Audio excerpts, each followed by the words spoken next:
working on our cheek piece inlay star right now. Basically, it's a Moravian style star.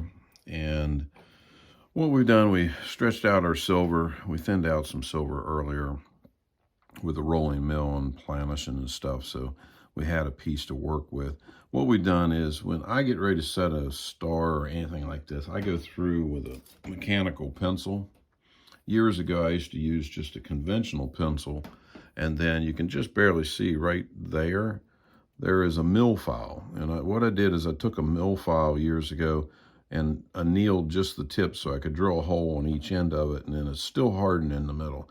And so the mill file's there. What I used to do for years is just take a conventional pencil like that, and to get a needle fit on it, a needle point, just take it across the mill file. And what it'll do, absolutely put a needle point to it.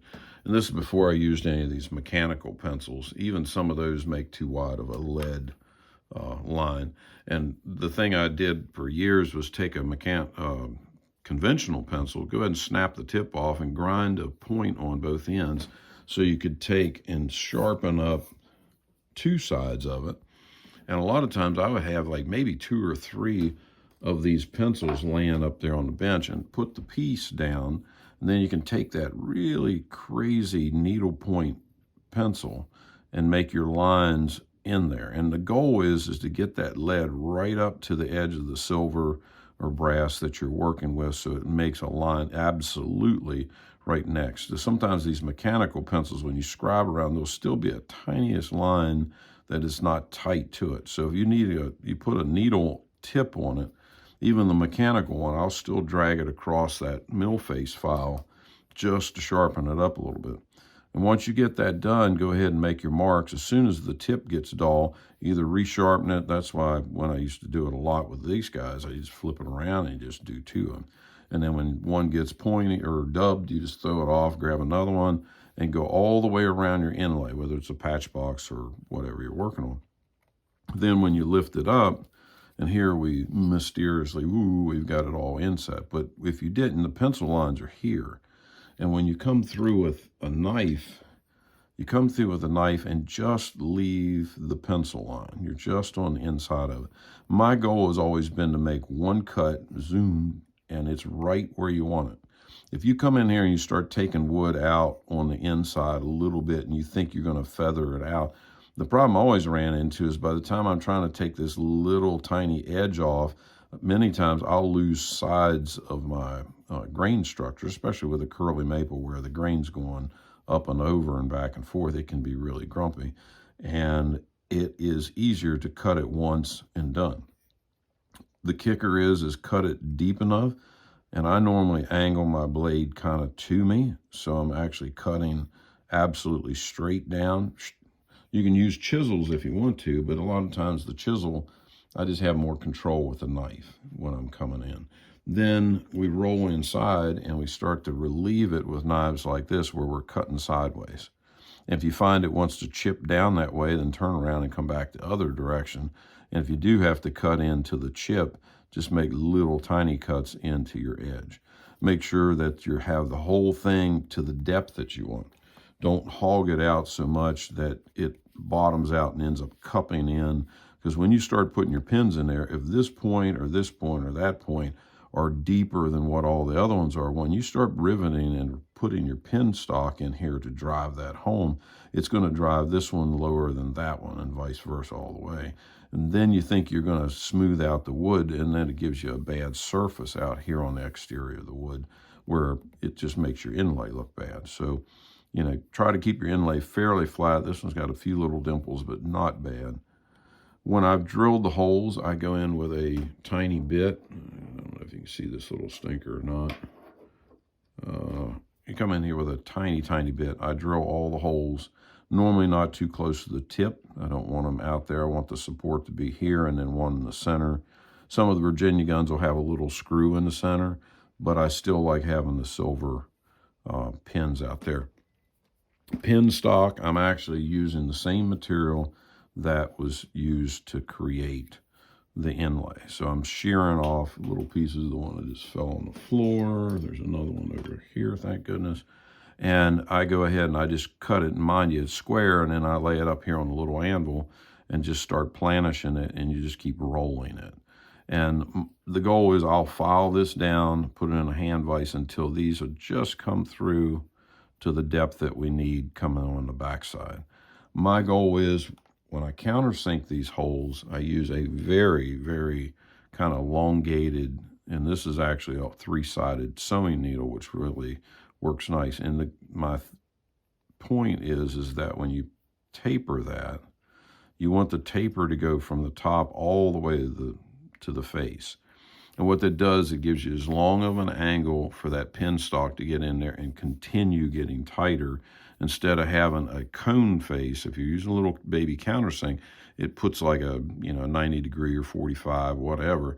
But the problem with that is when you smooth out the top of it, many times that little bit of a ring around there will pop off and it'll show your pin. Where if you're using one of these long tapered countersinks that you pretty much have to make, I don't think anybody sells anything like that, but it doesn't matter, it's easy. Just file one out and it's a piece of cake. Then go ahead and take your pins, do each individual pin to the point that it comes through. I normally set my pins about that far through the inlay itself. And the goal is that you want to be able to have that hole tight enough that you can drive that down and get in there. If I'm doing inlays up on the 4-stock, many times I'll file this really, really thin. And then my goal is to have, say if I'm drilling my hole in there that far, I may be putting a pin in this far, but I want the tip to be really, really thin. And the reason is because I want it to actually deadhead into the wood and then curl up in some degree. And it'll actually stake into the wood and kind of turn and bend just a little bit. It'll give you a much tighter purchase on that. And what you'll find is if you taper this so it cones in nice, get the depth you're looking for, once you put it in your hole and it gets down there and bottoms out, it'll start to swage the pin a little bit bigger and it'll fill in your countersink.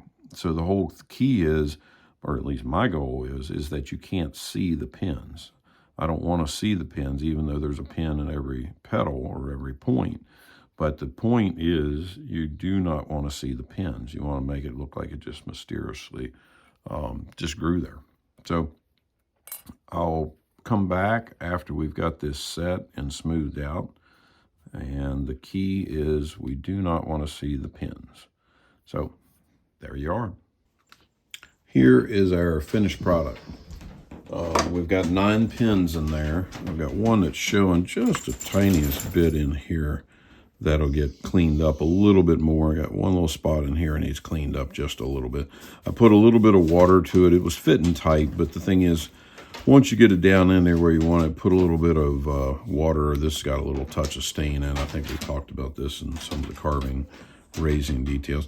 And then for shaping the pins down, this is the same material we made the inlay itself out. Same silver. That way when your tarnishing happens, your pins won't show up because you're in this, it's all the same alloy. There's no differences in silver whatsoever. The pins, we've taken them, cut them out of the same stock, we pound them around, and then I just sit there and hand file them in a little pin vise like this. Once they fit through the holes, they fit with the taper, and then you just set them all in there, go ahead and tap them into place, don't whack them too hard.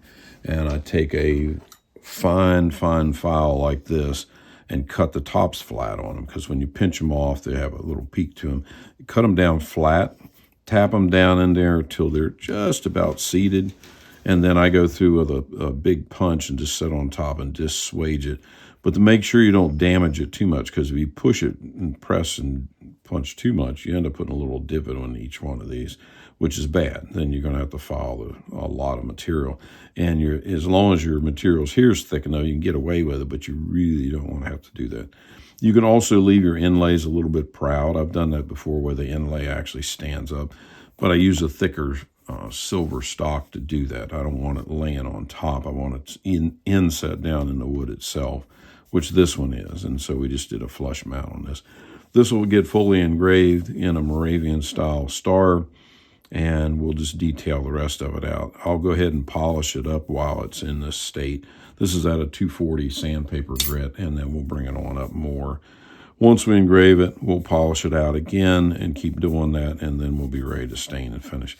One more inlay left on this guy. That is a thumb piece or thumb escutcheon that goes up in here, but that's for another day. I think me and the dog are going to call it an evening. Bye, guys.